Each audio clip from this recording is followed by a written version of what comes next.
My name is Evelyn Carter. I am 79 years old. And I used to believe that trust in family was unbreakable. Until the day I opened a letter and realized my own son had turned my identity into a financial weapon. It started with something ordinary. A bank envelope. Nothing unusual. I had received thousands of them in my life. Bills. Statements. Notices. But this one felt different. Because my account balance didn't match my memory. I had more debt than I should have. A lot more. At first, I thought it was a mistake. Banks make mistakes all the time, don't they? So I called them. Mrs. Carter, the representative said politely. This loan was approved 6 months ago. I didn't apply for any loan, I replied. There was a pause. Then the words that changed everything. Ma'am, it was co-signed by your son, David Carter. My hand tightened around the phone. Not fear. Not confusion. Something colder.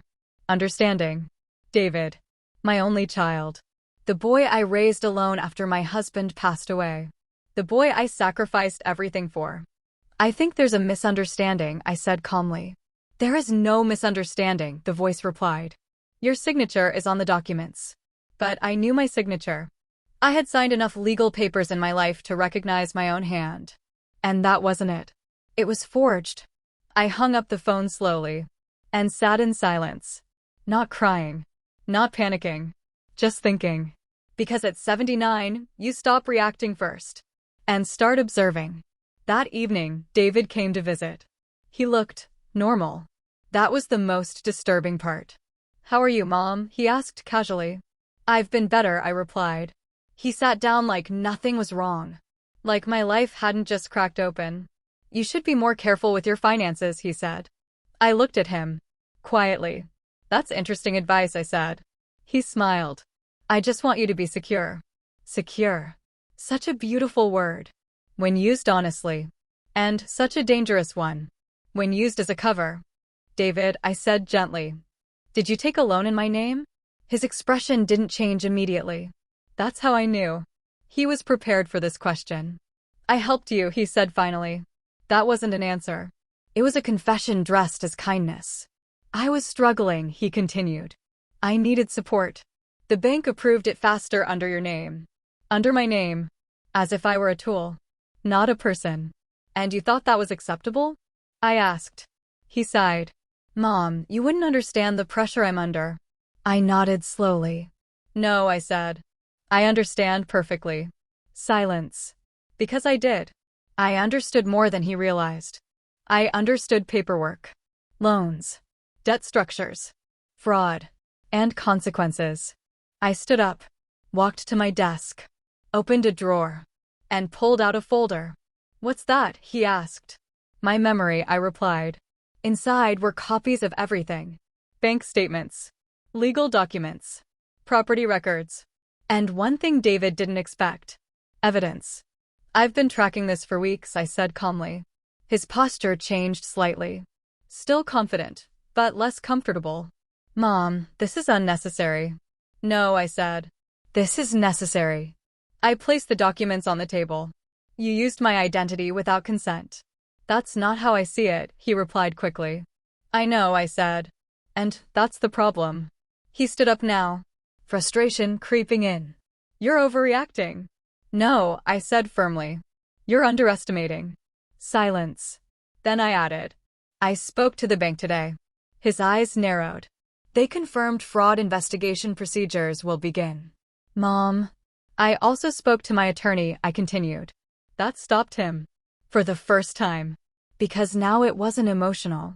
It was legal. You wouldn't do that to your own son, he said. I looked at him. Long. Quiet. You already did it to your own mother. Silence filled the room. Then came the shift. Anger. I did this for us, he snapped. No, I corrected. You did this for yourself. He paced. Running out of control now. You have money. You don't even need it. There it was. The real belief. That my worth was tied to what I could give. Not who I was. That's where you're wrong, I said. He stopped. I don't need money, I continued. I need trust. Silence again. You violated both. The air felt heavier now. I walked back to the table. Sat down. Calm again. Here is what will happen, I said. He laughed nervously. You're going to threaten me now? No, I said. I'm going to give you a choice. That made him quiet. Option 1, I continued. You admit everything. The loan is reversed legally, and we handle this privately. And option 2? I looked at him directly. You let the legal system explain consequences to you. Silence. For the first time, he looked unsure. I'm your son, he said quietly.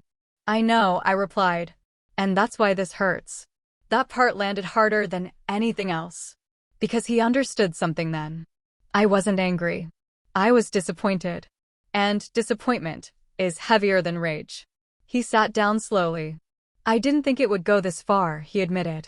I know, I said. That's why it did. Silence stretched between us. Finally, he spoke again. I'll fix it. I nodded. You will. But I didn't say we were done. Because we weren't. 2 weeks later, the loan was reversed. Legally corrected. Investigation quietly closed. But something else changed too. Distance. Not physical. Emotional. Because trust, once rewritten, never returns to its original form. One evening, he called me. His voice softer. Smaller. I'm sorry, Mom. I believed him. But belief isn't the same as forgiveness. I know, I said.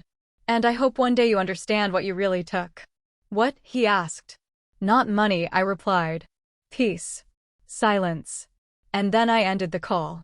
Now, I sit by my window most mornings, coffee in hand, watching the world move without rushing it. Because at 79, I've learned something important. People don't always steal from you because they are evil. Sometimes. They do it because they think you won't notice. But I always notice. Eventually. And when I do, I act. Quietly. Completely. And without apology.